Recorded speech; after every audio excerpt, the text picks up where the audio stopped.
Hello, everyone, and welcome to the most prominent podcast for your New Japan Pro Wrestling G1 Climax 34 content.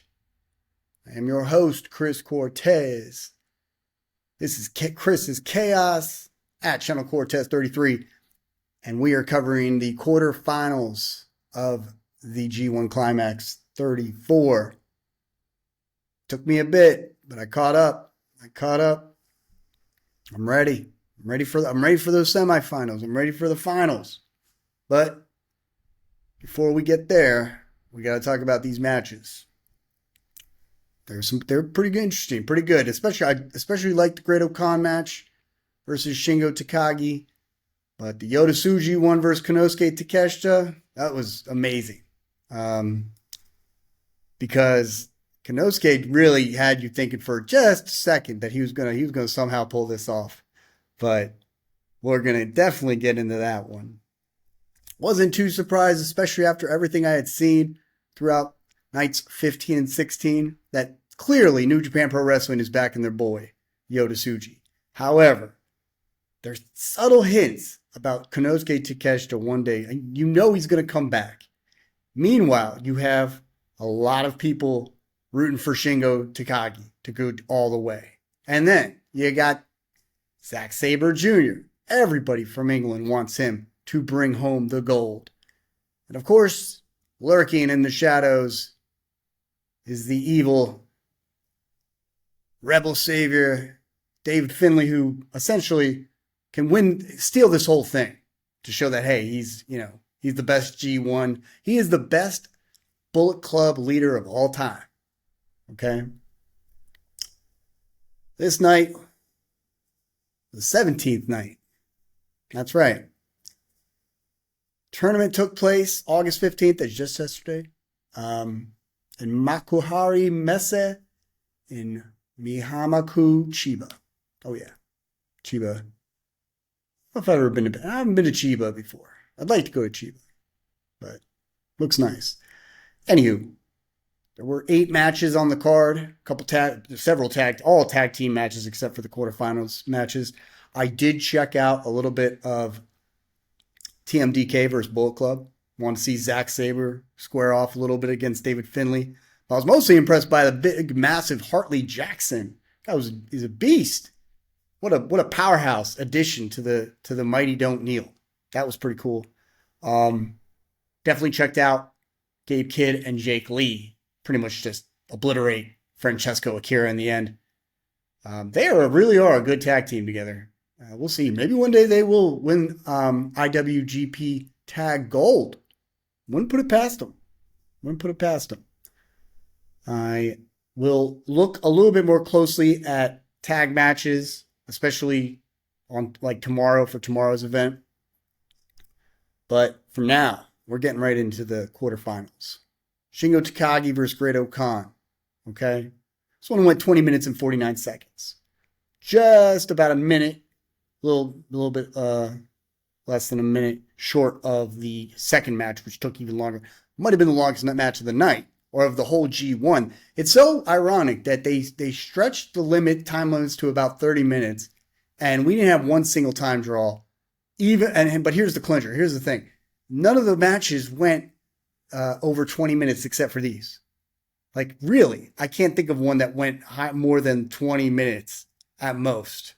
Nothing even got close to 30 minutes this year. Whereas last year, they were, burning to go to 30 minutes. So, interesting. You give them more time, they don't need it.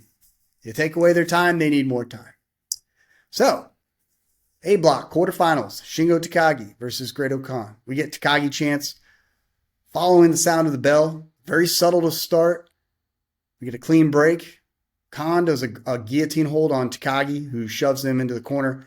They run the ropes, and Takagi hits the shoulder tackle. Khan goes down. Headlock Takagi, elbow drop and senton. Takagi wins with the beginning of this matchup. But just this part of the match. Khan, though, he hits this belly-to-belly slam, applies pressure on the head. Khan on the assault, focusing on the right arm of Shingo. Wild screaming double chops. Takagi elbows to the stomach of Kan, but Kan back to attacking the arm. Double axe handle on the back of Shingo. Into a hammerlock on the arm, using the legs. Rope break by Shingo. Some mockery kicks from Kan to anger Shingo. Then back to the arm. Some punches to Kan and goes for the bomber. Sleeper applied by Kan. Takagi shoves him in the corner. No break. Then drops back to break the hold. Shingo almost runs into a boot, but gets the lariat and a bunch of strikes.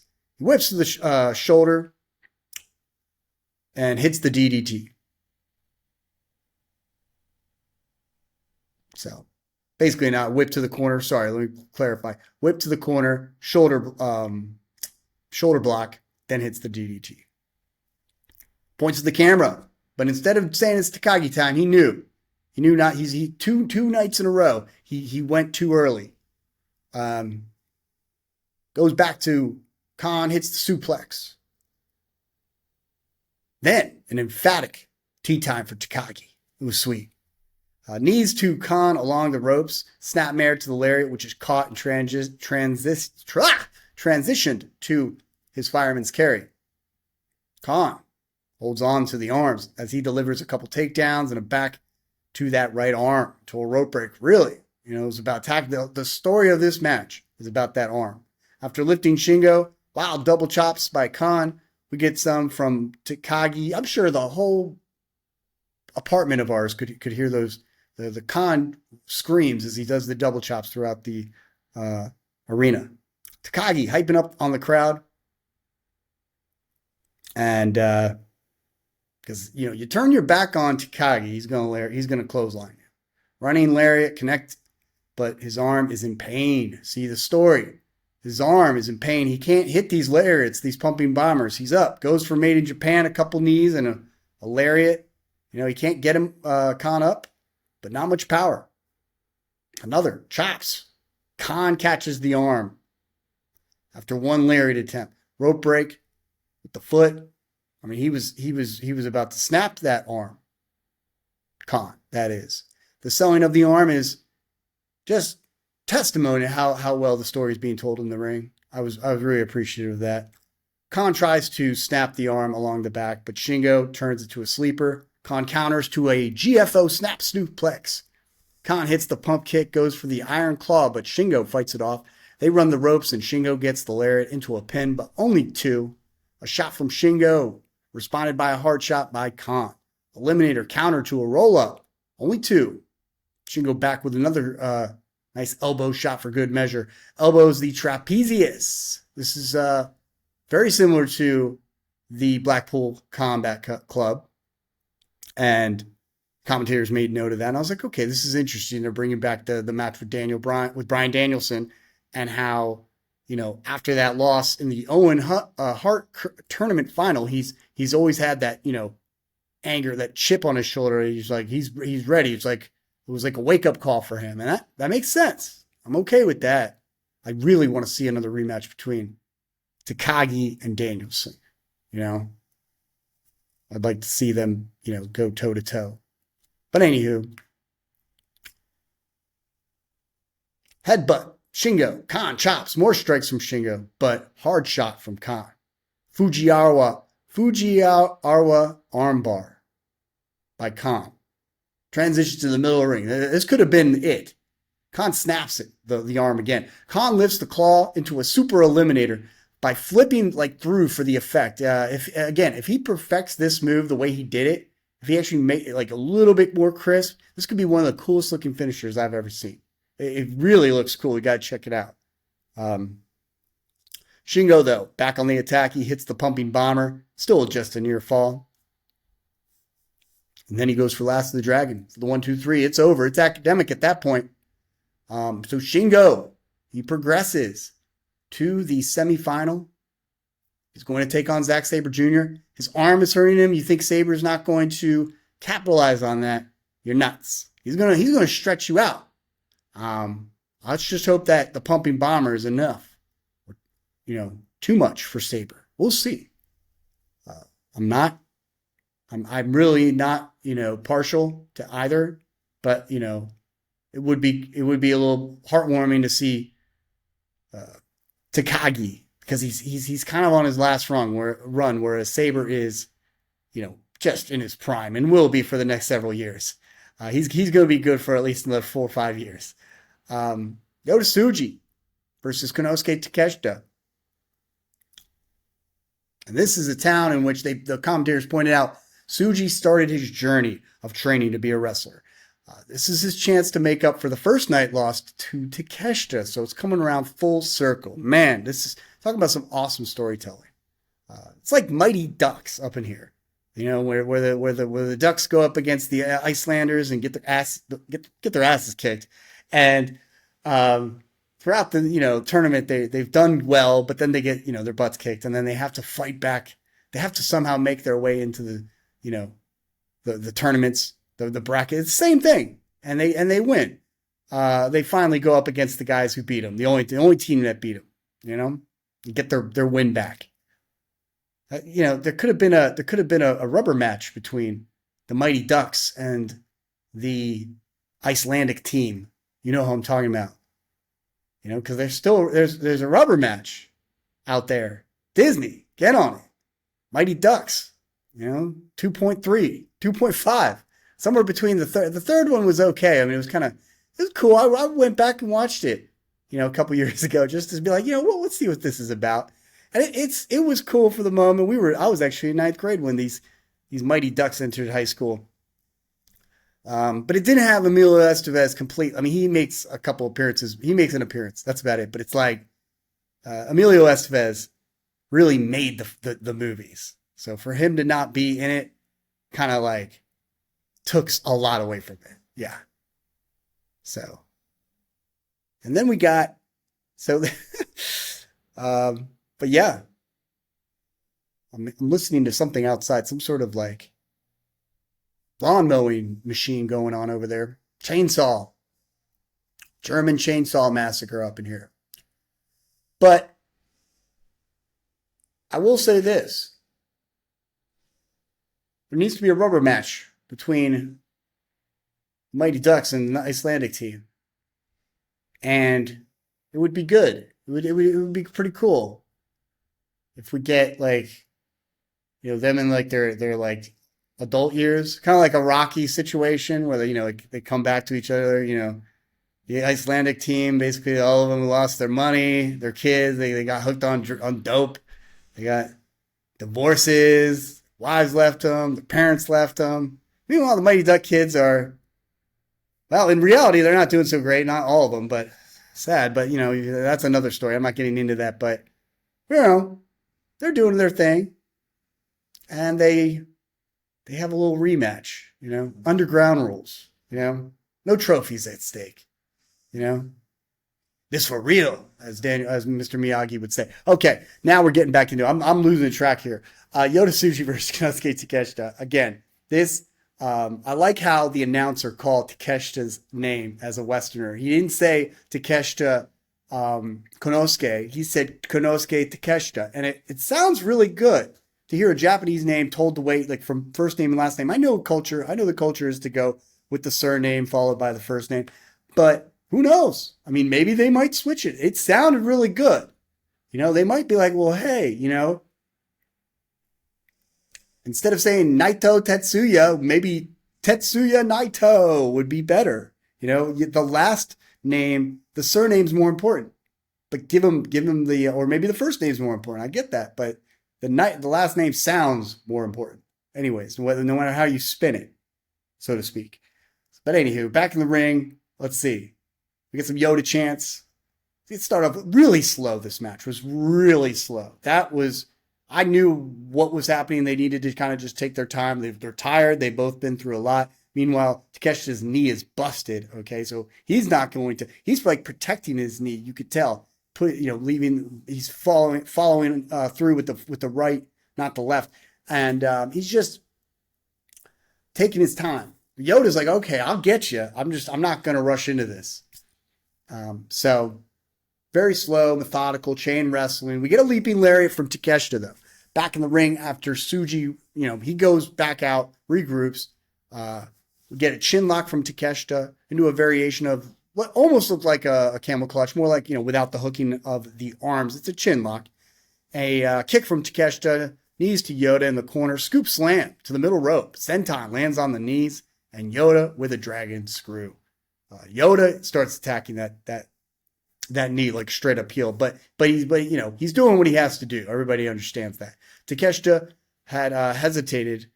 He was going to try to hit that senton, but he stopped. His knee was acting up, so that costed him. Sit down drop on the knee, okay, by Yota. Drops to his own knee while he's holding the knee on his shoulder of Takeshita. Torques it. Nasty. We get some chops. Yota slams Takeshita's head on the shoulder blocks. Takeshita with a boot, but not much after that. Yota back to the knee, a leg whip, and slams the knee on the mat. Continues to crank the knee of Takeshita until rope break. Some careful shots by Yota. Shot to the gut. Yota attempts to lift, but Takeshita elbows, falls down through while running the rope. But he does hit the lariat, flipping Yota. We get a superplex landed by Takeshita. Senton over the top of Yota, who had chairs piled on him. I missed that for a second. He must have been quick, was Takeshita, but he did that earlier in the G1, and I like it. And it's pretty cool. But he connects, and then Yota, at some point, we're back in the ring. Takeshita goes for the blue thunder bomb. Yota counters with a headlock takedown. Konosuke Takeshita goes outside, so Yota connects with that suicide dive. Back in the ring, kicks from Konosuke. But Yota, he's back up, almost gets a stop. There's a dodge. Both back up for a double clothesline, both down for a bit. It's getting good now. The gears is shifting. Okay, this is when things get good. Yota signals to bring it. They run into each other. Takeshita almost gets him up. But Yota hits the Raging Fire, Falcon Arrow, if you will. Spear goes right to Takeshita's knee. Takeshita goes out to the top turnbuckle. Yota meets him with a shot to the knee, joins him up top. Lariat by Takeshita, into a pin, only 2. Lariat strike by Takeshita, and another, and another. Yota's getting raged, though. Runs to a high... Yota, he runs right into a high knee and a lariat. Pin attempt, only 1. So... That must have been frustrating because it's Yota hits the high knee and the lariat, but Takeshita pretty much gets out at 1. Forearms from Yota, slaps, headbutt to the chest of Takeshita. Big stomp. Marlowe crash is caught. He misses that more oftentimes than he gets it. When he gets it, I guess it's pretty good for him. It works. It's caught into a blue thunderbomb by Takeshita. Near fall. Very cool spot.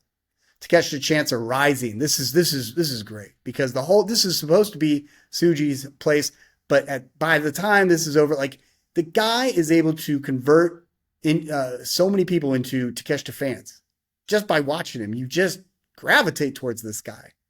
He is a superstar, and I'm really going to be paying attention on Wednesday to see. Well, if he does come back to Dynamite, I'm going to be looking. If he even goes to near Collision or Rampage, I'm going to be pissed. But I'm not even going to watch. But he should, if he's coming back this week to AEW, he needs to go straight to Dynamite. There needs to be like serious flowers given to this guy. Otherwise, he needs to get the hell out of AEW. Okay?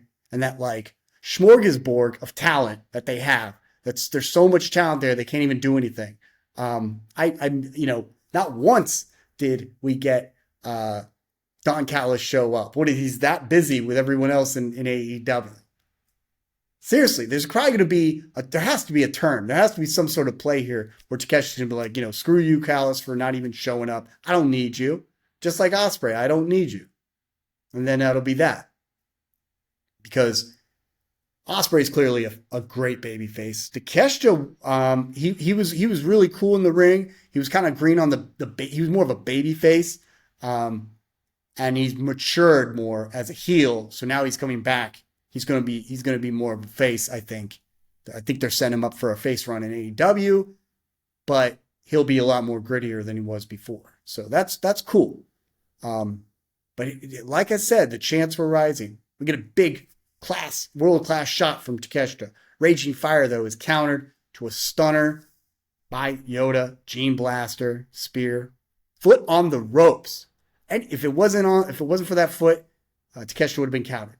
I was thinking, okay, this might actually go to Takeshita. Yota trying to think of what to do next. He goes for another spear. It's dodged to the corner. Goes Yota into a German. Takeshita, he's getting his win back. He's like, raising his hand and everything, but it was just a German, Takeshita, unfortunately. Yoda's right back up. And your back is turned, Takeshita turns around, and he gets speared to holy hell. So, Gene Blaster spear connects. 1, 2, 3, and Yota is going to the semifinals to face David Finlay. And that is your quarterfinals. But we do get some mic talk. We get Shingo backstage. He says everything's hurt, but that's just a day in the life of the wrestler. Told Goto to leave it to me. He says moving forward to the rampage, the Rampage Dragon will eat them all. He's told Goto basically us 40-year-olds, where we understand what's going on. As a fellow 40-year-old wrestler, I understand you're like what you were trying to do. Leave it to me, and that's cool. I can live with that. So Yota, he gets on the mic. And by the way, I was definitely checking out some other stuff. We'll get to that. But the backstage stuff, you really got to check out now, especially now I didn't know they were doing subtitles. It really adds to the story. Yota tells Takeshita to hold on. He's back in the ring. He says, you asked where I was aiming for, right? I'll answer. It's simple. The IWGP title, because the title means the world to me. But I know you're asking beyond that, right? I'll be champion and I'll crush your champion. So he's basically saying, I'll be the champion and I'm coming for your AEW champion. I don't care who it is. If it's you, that'd be great. But I'm coming for that champion. When we're both champions, let's do it to get this again. And that's where he's kind of implying that, hey, I want you to be champion of AEW so that we can go toe to toe. AEW champion versus New Japan champion. Saying, I'm just 2 wins away from winning the G1. This is the toughest summer. It's impossible, but that's what it takes in New Japan. After conquering the spring, I'll take the summer as no one has done before me. Are you ready? I'll carry New Japan on my back. A little reference to what Jeff Cobb said about him not being able to do that. Then we get to the back. This is a great promo by Takeshita. I had to cover this one. So I told you I'd share a great dream, but it's over. I'm sorry. I let the dream end. I came here as AEW and DDT's alpha. I had a lot on my shoulders. As G1 rolled on, the New Japan fans cheered for me. The New Japan fans' cheers for me grew louder. All of a sudden, I wasn't just representing DDT and AEW, but also New Japan Pro Wrestling and Japanese Pro Wrestling as a whole. And the support from the fans only grew louder. I've come to realize that I'm on the right track. There is nothing with the pro wrestling style that I practice and believe in.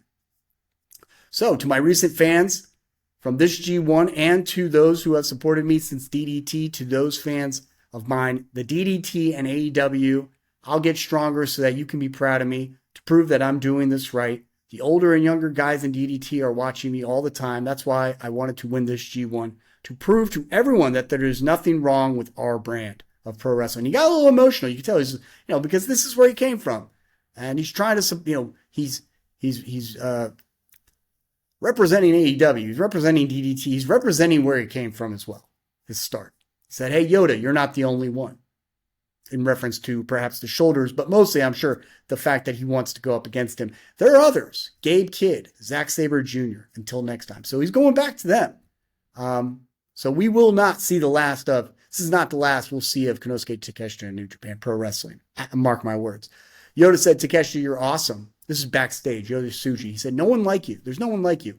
You have an eye, though, for the global, right? But New Japan is the greatest.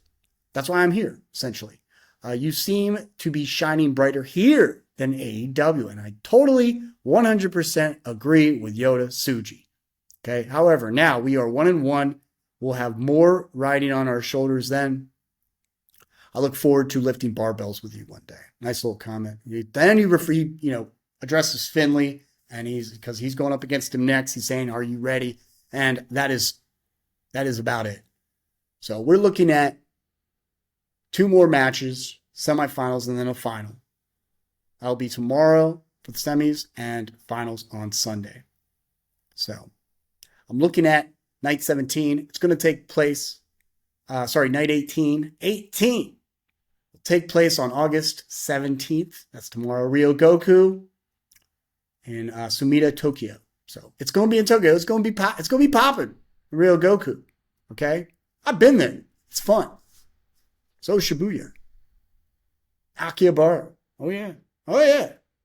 So, I have to go back, though. It's been too long. Yoshihashi versus, and Shoma Kato versus TMDK. I'm not sure I've seen Yoshihashi team recently, except for with Hiroki Goto. So I'm a little bit, feeling a little apprehensive about what's going to happen. So I do miss Robbie Eagles and Mikey Nichols. Looking forward to that. And I really have no idea who would win. So Goto and Hanma versus War Dogs, Gabe Kidd, and Jake Lee. I'm actually going to go with Jake Lee and Kidd, but again, I'm not trying to think of predictions here. That will be fun.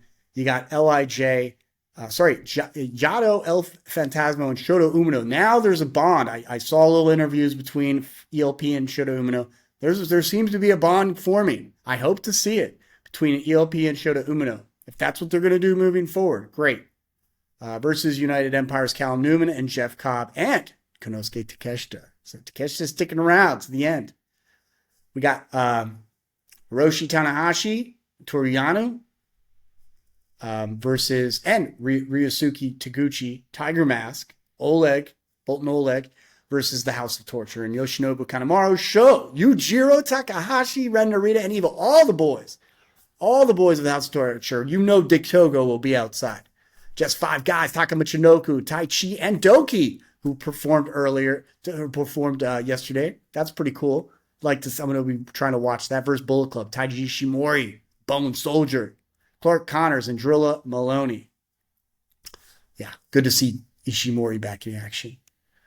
Los Ingobernables de Japón, Bushi, Hiromu, Takahashi, and Tetsuya Naito versus United Empire's Francesco Akira, Great-O-Khan, and Hanari. There'll be some unresolved heat between Naito and Great-O-Khan. Looking forward to it. And then you got the matches that matter the most. The singles matches, semifinals. Here we go. David Finlay versus Yota Tsuji. The big surprise here would be that David Finlay wins. And here's why. So much invested in Yota Tsuji. Yes, there's investment in both of them, but Tsuji is clearly being pushed to be their guy. Fans love him. And he's just seems to be getting better and better. Slowly but surely. He's not my particularly favorite, but I get it. I totally get it. I've said it once and I'll say it again. With his size and his presence and his style, I'm just going to say it. He's the Roman Reigns of New Japan. And he's just way, he's years behind. This is a green Roman Reigns. Okay, but he's on his way. So I'm going to go with Tsuji. But it'll be interesting to see if Finlay was to win. It'd just mean that, Tsuji's just not quite ready. And Finlay is primed. Finlay is definitely primed. I'll see Zack Sabre versus Takagi. Honestly, I think it's going to Sabre. I think if I was a betting man at this point, I'm just kind of, I'm perplexed. Here's the thing though. Last year, I wanted Naito to win, and sure enough, he won. Even though I was just trying to be realistic, thinking that Ospreay would win, or Okada, not knowing that they were both on their way out. I don't see Sabre going anywhere just yet. However, I think the biggest fan favorite of them all right now is Takagi, and he needs to bounce back from when he had the championship for very little during the pandemic. It was out of nowhere. I'd like to see him do it again. So I'd like to see Shingo win, which would lead to a very interesting match. I want to see LIJ just go all out. Think about it. Takagi versus Tsuji. That's LIJ. And then the winner takes on their leader, the ungovernable one, the champion, Tetsuya Naito. It can't get much better than that. That will lead to some serious dissension within the team. It would be cool. It would be cool. We go a completely different way. Finley versus Sabre. That would work to any one of these combinations will work. The most interesting one would be Tsuji versus Sabre. Well, and I mean that in terms of not so much storyline and just to see how it would work. Sabre versus Tsuji in a matchup. I really haven't. I've probably seen it before, but I can't recall what that would be like. So, but I know that Sabre can bring the best out of anybody. And I think Takagi can bring the best out of Finley and Tsuji. So again, really looking forward to it. I want Shingo to win. I want to see Shingo Takagi versus David Finley. That's what I want to see. And I would like to see Shingo win the whole thing. If not, as far as a heel, I'd like to see Finley win. More than likely, it's going to be, I think, Sabre. But do not count out Yota Tsuji because he's got a lot of investment. There's a lot of investment in that guy. And that's a cool thing. So, guys, it's been great. Hit that like or subscribe button. You'll see me tomorrow following the show, and we'll talk more. You take care. Have a good one. Bye.